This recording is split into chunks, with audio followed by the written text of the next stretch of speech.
Welcome back to the channel, everybody.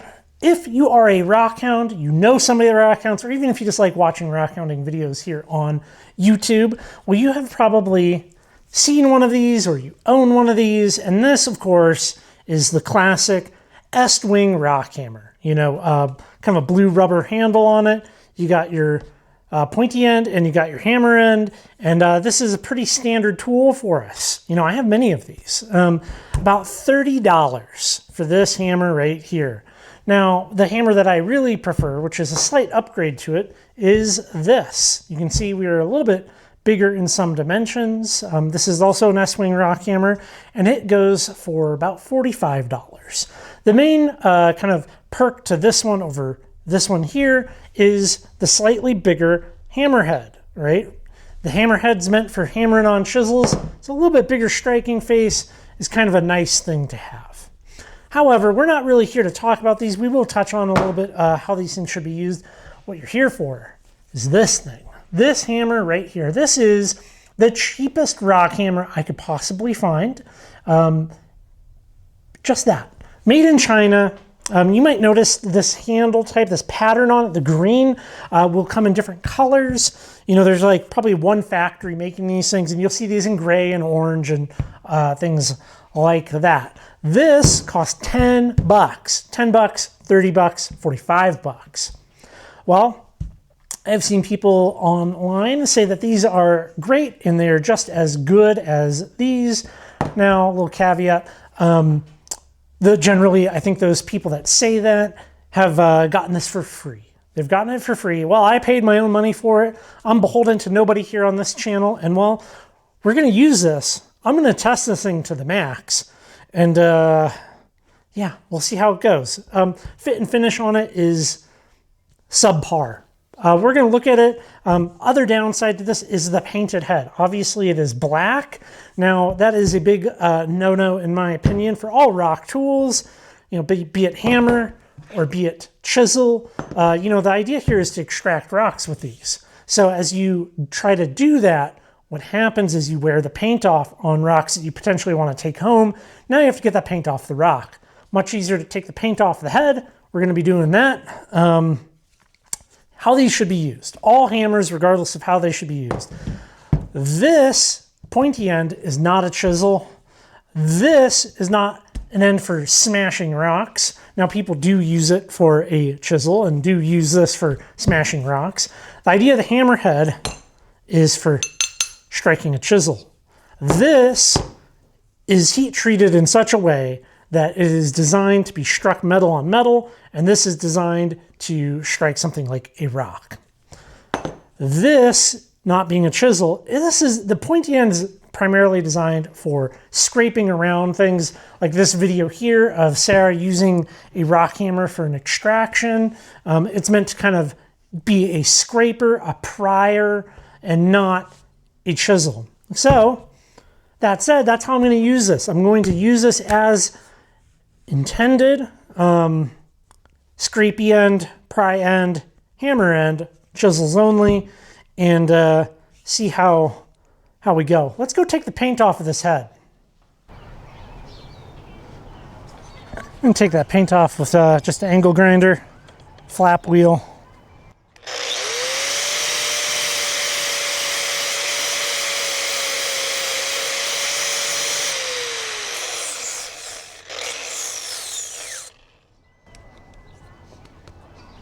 I can almost hear somebody typing that I ruined the temper on this, and so now any testing is invalid. Well, using the flap wheel, I did not let this get even too hot to touch, let alone a temperature that would adjust the temper of metal. You know, I mean, it's a little warm, but you know, you could just hold it forever. You're not changing the temper or anything like that of steel doing that. I must say, initial impressions are fit and finish on this is terrible. Okay. This, I think, is it a butylene? I can't remember, but it's that type of rubber that like decays over time and it has like a weird smell to it. If you've ever had like a old like screwdriver or something that had a handle like that and you like open the drawer and it has like a funky smell, I think that's what this is. These are obviously time tested over here. What else? Yeah, you can kind of see it's a little oddly forged, to put it politely. And the handle with it's just like a hammer handle, right? It's not really meant to be flipped. Like this little nub now goes into that part of your hand, and it does not feel very nice. Unlike these that are kind of, they're more symmetrical and meant to be flipped around in the hand. So testing shall commence now. This will be my primary hammer. It is May 8th, 2025, and we're going to run with it. You'll see this in coming videos. Well, or you'll see this in videos, and we'll use it until it breaks or until something bad happens.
It's been like a solid 4-month shakedown of this thing, and I don't like it.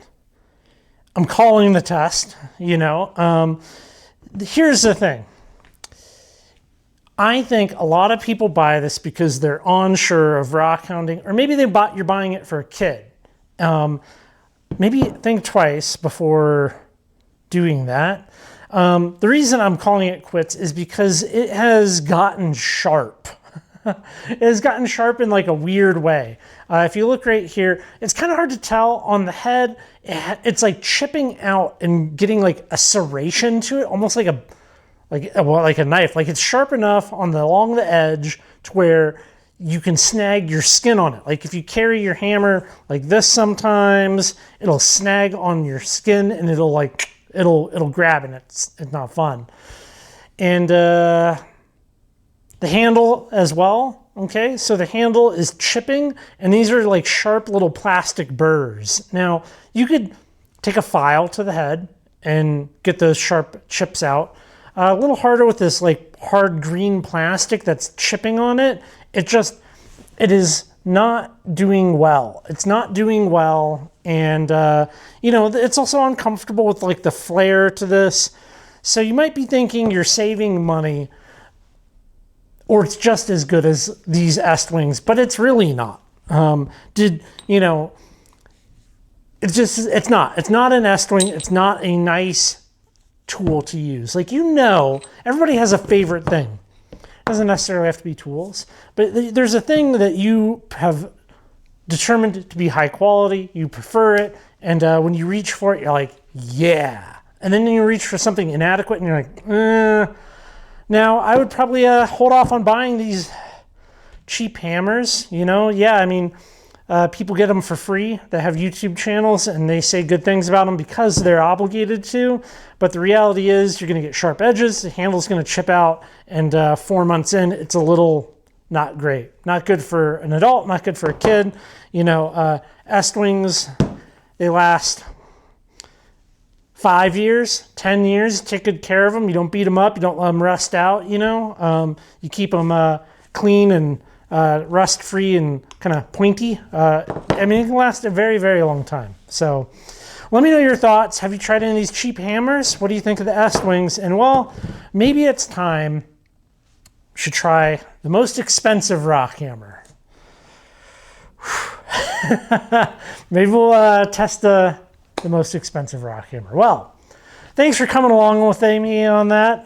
You know, it's interesting to do these types of side-by-side comparisons. And I want to thank everybody that supports this project over on Patreon. If it wasn't for them, I wouldn't be able to make cool videos like this, doing 4 months of rock hammer testing. You know, that's just not a thing that you can do without the financial support of people like them. Well, take care, everybody, and I'll put links down to these things in the description box, and I'll catch you on the next video.